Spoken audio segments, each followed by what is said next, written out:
O'zinglarni haydashinglarga bo'lsa bitta zo'r variant ko'rsataman. Telefon qilib baraka qo'rsanglar bo'ladi. Mashinamiz 2025-yil Cobalt haydashga tayyor qilib qo'yilgan. Bir 700-800 dollar pul tiqib yubordim deb aytdilar egalari. Mashinamiz 2000 kilometrdan sal oshiqroq yurgan 4-paysa avtomatik korobka. Mashinamizda bor narsalar, to'rtta yaxshi yumshoq balonlari bor. Laboylarga sonsiz achitib urib qo'yilgan. Polniy, krugovoy 11 oy tayyorlovka rashinasi bor hali. Moylariga chalishtirib qo'ydim dedilar. Haydashga tayyor. Mashinamizni hozir maslaga salonlarini bitta ko'rsataman.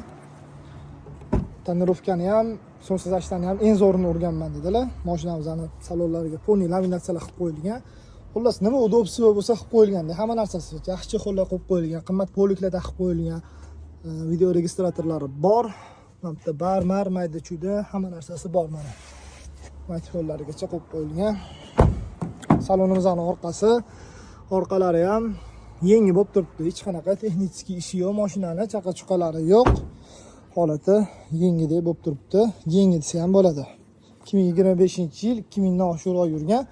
Xudo xolisa haydashinglarga zo'r variant. Narxini men bunaqa deb hayron bo'lmaysizlar. Chunki 700-800 dollar rasad qilib qo'yilgan. Bu mashinamizni tekis 13 ming dollarga berib olamiz.